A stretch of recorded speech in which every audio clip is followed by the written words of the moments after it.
One of my subscribers asked me to refute a specific story about Umar bin Khattab, and the source for that story is the history of al-Tabari. Now, I looked into that. I looked into those stories, and I couldn't find proper or full chains of transmissions or isnads for those stories.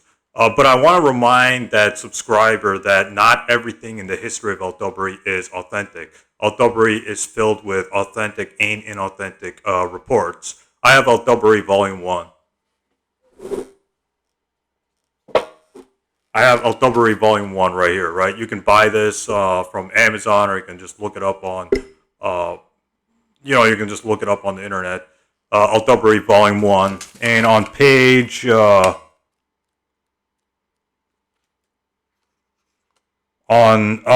170 to 171, he basically warns people that his books are filled with weak and authentic reports. Uh, Let me just read the relevant part. I mean, it's a long paragraph, but I'll just read the relevant part here. He says, this knowledge cannot be brought out by reason or produced by internal thought processes.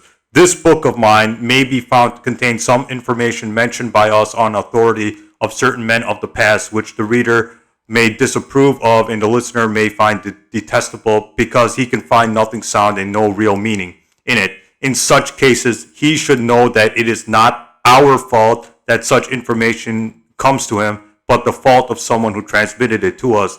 We have merely reported it as it was reported to us. So basically, al-Tabari is blaming the people who transmitted it. So he's warning people that his books are filled with weak and authentic reports, and those specific stories found in about Umar ibn Khattab found in the history of al-Tabari, volume 11 and volume 13. There's the chains of transmission. I couldn't find proper chains of transmissions for those stories, so those stories are probably false, given the given the classification of hadith according to Muslim scholars. Stay tuned. The final videos are coming up.